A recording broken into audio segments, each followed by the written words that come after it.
So in this tutorial we're going to look at adding sound effects to our game, and the first thing that you might want to add is background music. This is the background music. I'm just going to hit refresh on this just so that it goes back to standard. Nope, it's actually left open. So basically what we've got here is what we call a loop editor. It basically enables you to edit music. So we can see here, if I look at this one here, that's the tune that that particular instrument is going to play, and if I press play on it, you'll see it works through those loops, and there are various loops to work through. Hopefully you can hear me over the top of it.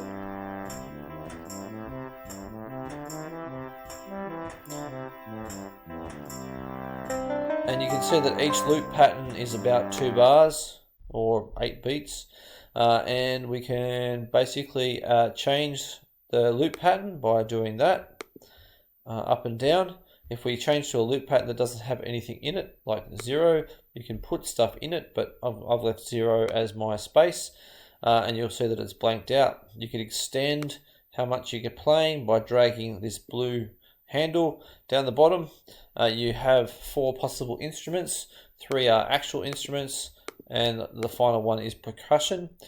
So you can have those, and you can have up to, I think, 9 different patterns stored on each instrument.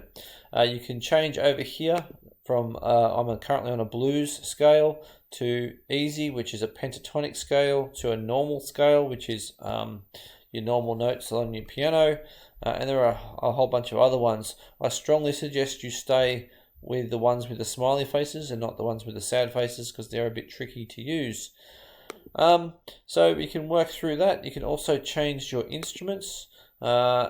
There's heaps of instruments available. There are also, if you go down to the drums, a bunch of different drum kits that you can use, or different drum sets that you can use. So I'll go back up here. You can turn the volume up and down on that particular channel, but you can't turn it up and down for different loops. I've got the advanced settings ticked on down here, so you can actually turn those on by pressing that advanced setting down there.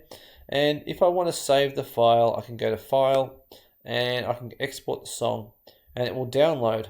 I downloaded one before, and I called it Tuesday. I've got Tuesday normal and Tuesday 2, where I changed the instruments. So once you've got that download, you can actually then use it in GameMaker. The next thing I'm going to show you is something called chip tone. It's at sfbgames.itch.io/chiptone, and this is basically a tone generator. It has a whole bunch of presets like coin and zap, and if you keep pressing them, it changes that zap to what you might want. So I'm going to choose that one. I can then go over here and turn off certain effects, or I can change the pattern.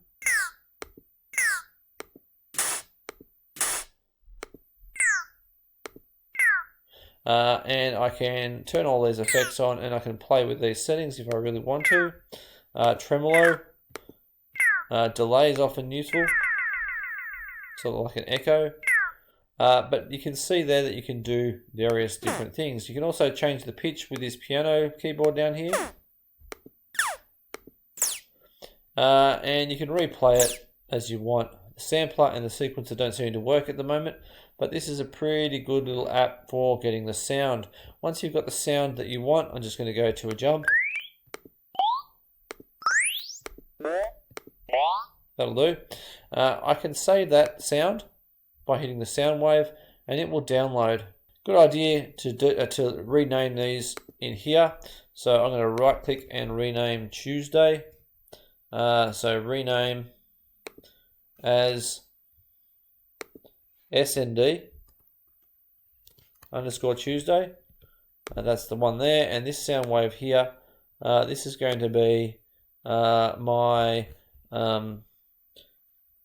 SND underscore get underscore key. So that's the sound effect that I'm going to, say for example, use when I get the key. I'm going to call it 2 because I might already have one in there. So now that I've renamed those, I can go into my GameMaker. I can scroll down to sounds. You can see I've got a few in there already.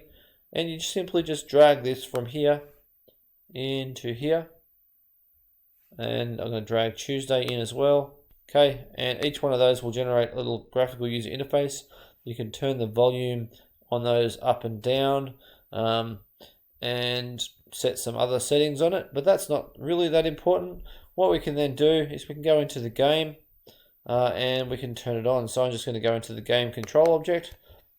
This is where I put my background music. So background music is in here. It's audio _ play _ sound. And then in the brackets, it's the name of the sound from the sounds gallery. This is the priority. I set background music for 3. I set sound effects for 1, so that they're coming over the top. And this is for loop. So set true if you want it to loop, set false if you don't want it to loop. So that's the sound effects. There's also an audio stop all, and I'm making the audio stop before I start a new sound. That's going to stop for, that's only for background music. When you're doing something, for example, I'll go into the object player, and when they get hurt, I just play that sound over the top. I don't put it on loop, but I put it as priority 1. So you can see there that we can use sounds, and when we run the code, you'll see that when I press enter, it starts to play creepy music, and I've got a different piece of music for each level.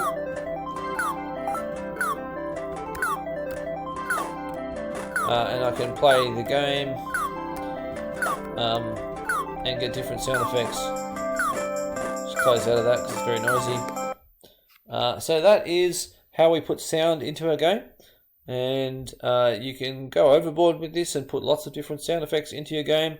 Different sound effects for bullets. You can even have a choice between 2, so you could create a random number and then choose between 2 different sound effects for the same thing, so that it adds that extra sort of ability to your game. And that is basically all. We could put a sound control in so you control the volume of the sound, but we'll look at that maybe in the future.